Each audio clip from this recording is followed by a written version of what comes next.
चले एक एक ये जो आपने एक बात की, आपने कहा कि जी पीटीआई के जो बानी हैं उनको जेल में तमाम सहूलियात दी जा रही हैं। बड़ा मेरा अहम सवाल है, शायद किसी ने सवाल ही नहीं उठाया, आज मैं सवाल उठाने जा रही हूँ।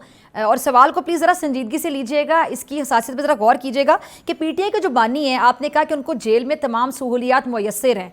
ऑन रिकॉर्ड है बयानात राना सनाउल्लाह साहब के भी कि किस किस तरह की सहूलियात वो चाहते थे और उन बयानात से वो मुकर नहीं सकते हैं। अब मेरा सिंपल सा सवाल है कि अगर कोई ड्रग एडिक्ट होता है बैरिस्टर साहब, तो जब वो ड्रग्स नहीं ले रहा होता तो उसके विड्रॉल इफेक्ट्स आते हैं कि जब किसी ड्रग को छोड़ा जाता है तो विड्रॉल इफेक्ट्स होते हैं जिसमें मिनिमम इफेक्ट्स होते हैं। आपको एंजाइटी, पैनिक अटैक्स होते हैं, डिप्रेशन के दौरे पड़ते हैं, आप बाकी कैदियों पे हमलावर भी हो सकते हैं, अपना सर पीट सकते हैं दीवार में, या फिर खुदा न खासा सुसाइडल जो अटैम्प्ट्स हैं उसके ख्यालात तक आते हैं। और ये तमाम लोग अग्री करेंगे इस बात से जो समझते हैं। तो हमने तो ऐसी कोई खबर नहीं सुनी कि जेल में इमरान खान साहब को दौरे पड़ रहे हों, वो जो कैदी हैं उनको मार पीट रहे हों, या वो चाह रहे हों कि उनको कोई चीज़ प्रोवाइड की जा रही हो। विड्रॉल इफेक्ट्स भी नहीं आए, कभी कोई खबर भी सामने नहीं आई। तो इससे क्या साबित होता है कि क्या फिर जो बातें उनके बारे में की जाती थी वो गलत थी?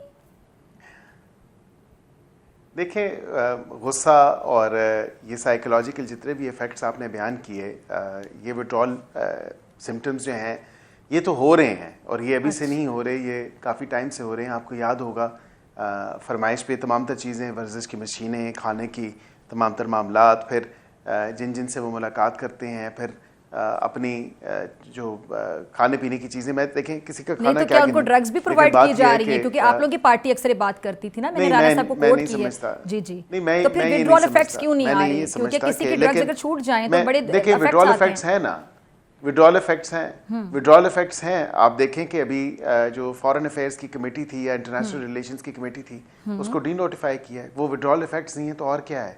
अपने लोगों को वहाँ पे, अपनी लीगल टीम को रातों रात जो है वो एक आवाज़ पे जो है, जो लोग उनके लिए इतनी तगो-दो कर रहे हैं, जिस तरह फैसल चौधरी साहब उनकी लीगल टीम का हिस्सा थे, दीगर लोग उनकी लीगल टीम का हिस्सा थे, उनको रातों रात उन्होंने बाहर निकाला। यानी आप ये कह रहे हैं कि जो खान साहब जितने भी डिसीजंस ले रहे हैं, जो बड़े अनप्रिडिक्टेबल डिसीजंस हैं, अनएक्सपेक्टेड डिसीजंस हैं, वो ड्रग्स छोड़ने की वजह से तो विड्रॉल इफेक्ट्स आते हैं उसकी वजह से ले रहे हैं। आई थिंक देखें, एक फ्रस्ट्रेशन का जब हम यूज़ करते हैं ना ये लफ्ज़, ये हमारे कई वज़रा ने और कई पार्टी के लोगों ने भी इस्तेमाल किया कि वो फ्रस्ट्रेशन का शिकार है। वाक़तन उसको फ्रस्ट्रेशन है, वो फ्रस्ट्रेट हो चुका है इस पूरी सिचुएशन के हवाले से कि वो बाहर निकलना चाहता है पर उसको डील ऑफ़र नहीं हो रही। वो बाहर आना चाहता है लेकिन उसकी पार्टी के लोग नहीं चाहते जो पार्लियामेंट के अंदर मौजूद हैं। वो बाहर आना चाहता है लेकिन उसके वकील जो हैं वो भी सियासत पे लग चुके हैं। तो बात यह कि जब वो अंदर रहेगा तो इन लोगों की सियासतें चमकेंगी, जब वो अंदर रहेगा तो इन लोगों के बाहर मज़े होंगे। अब इससे तो कोई डिनाइबिलिटी नहीं है ना कि वो अगर बाहर आ जाए तो फिर इनकी जो गिदड़ सिंगी है या इनकी जो मज़े हैं, या जो इनका एक चार्म और करिश्मा नज़र आ रहा है लोगों को अपेरेंटली बकौल इनके, तो मैं नहीं समझता कि वो तमाम तो चीज़ें एग्जिस्ट करेंगी। पहले ही मैं समझता हूँ कि इस पार्टी में जो एक गुब्बारे में हवा भरी हुई थी या फूंक भरी हुई थी, वो तो काफ़ी टाइम से निकल चुकी है। वो पॉपुलैरिटी का जो हाई हॉर्स था उसमें वो तो ज़मीन बोस होता जा रहा है। और बिल्कुल कोई ऐसी बात नहीं है।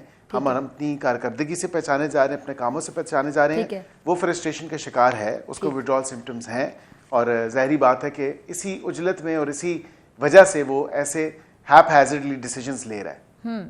ठीक है। अच्छा, वैसे विड्रॉल जो इफेक्ट्स होते हैं वो इससे भी ज़्यादा होते हैं, बट एक्सट्रीम लेवल के होते हैं। बहरहाल चले आगे चलते हैं, आपका पॉइंट आ गया मेरे सवाल पे। अच्छा, ये एपीसी के हवाले से मैं आपका एक बयान पढ़ी थी, बल्कि कल आपने ये गुफ्तगू की है एक प्रोग्राम में, और आपने कहा है कि जी ईद के बाद प्राइम मिनिस्टर साहब जो हैं, वज़ीर साहब, वो एपीसी बुलाएंगे, तो ये ईद के फौरी बाद बुला ली जाएगी। और क्या सोचकर अभी फैसला किया गया, क्योंकि पहले एपीसी नहीं बुलाई गई और अब एपीसी बुलाई जाएगी, और हमारी खबरों के मुताबिक एपीसी में ये भी शुकूक व शुबात थे कि कौन शिरकत करेगा कौन नहीं करेगा, तो उससे बचने के लिए बेहतर है कि एपीसी की तरफ जाए ना जाए। देखें, पहली बात है कि वज़ीर आज़म साहब ने ख़ुद क्वेटा में जो है ये इस बात का अंदेशा दिया है कि वो ईद के बाद एपीसी बुलाएंगे, और एपीसी काफ़ी टाइम से नहीं बुलाई गई और एक नेशनल इशू है।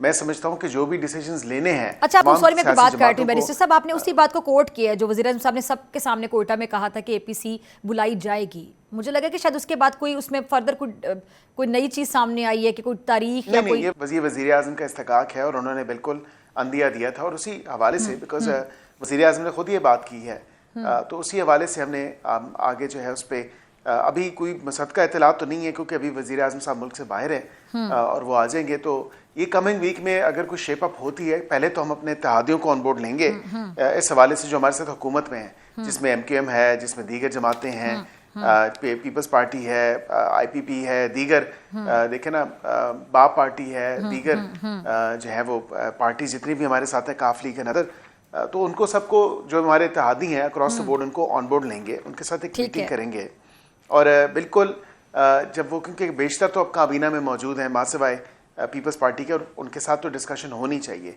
APC मैं समझता हूँ कि तमाम सियासी जमातें इस बात पे मुत्तहद होंगी कि APC बुलाई जाए और APC में ये नेशनल सिक्योरिटी के हवाले से जो है तमाम तर चीज़ें वो सामने रखी जाएं, बल्कि सिक्योरिटी सूरत हाल के हवाले से जब वो सामने रखी जाएंगी तो फिर उस पर फैसला लिया जाएगा कि आगे जो भी डिसाइसिव एक्शन है, जो भी आगे प्लान होगा वो वहाँ से होना चाहिए। क्योंकि देखें हम पार्लियामेंटेरियंस हैं, हमारे पे अवाम की जिम्मेदारी है, रिस्पॉन्सिबिलिटी है। अब वो हमने फैसला जो करना है कल हम अवाम को जवाबदेह होंगे।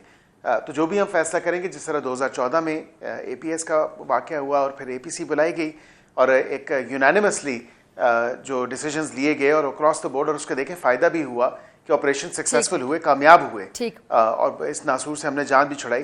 तो अभी भी इस पर पॉलिटिकल ओनरशिप होनी चाहिए। ठीक है। अच्छा बैरिस्टर साहब, ये जो वज़ीर दाखिला ने शिरकत नहीं की इजलास में और फिर किसी प्रेस कॉन्फ्रेंस में भी वो नज़र नहीं आ रहे, इस पे भी बड़े सवालात उठाए जा रहे हैं। कोई कह रहे कि बीमार हैं वो, और तरह तरह की खबरें भी आ रही हैं। क्यों नहीं आए वो इजलास में और किसी प्रेस कॉन्फ्रेंस में भी नज़र नहीं आ रहे? देखिए वो मुल्क से बाहर थे और मैंने एक प्रोग्राम में बड़े दबे लफ्ज़ों में ये बात बताने की कोशिश की थी कि उनकी कोई ज़ाती मसरूफियत है, और फिर एक दो लीडर्स ने ये बात की और उन्होंने कहा कि वो अलील हैं और अपने इलाज के गर्ज से मुल्क से बाहर थे। तो किसी की देखें अब ये तो नहीं हो सकता, ठीक है, वी अंडरस्टैंड कि ये पैरामाउंट इंपॉर्टेंस है, इससे आगे कोई और चीज़ नहीं है, मुल्क का मफाद, मुल्क की सालमियत, मुल्क की नेशनल सिक्योरिटी।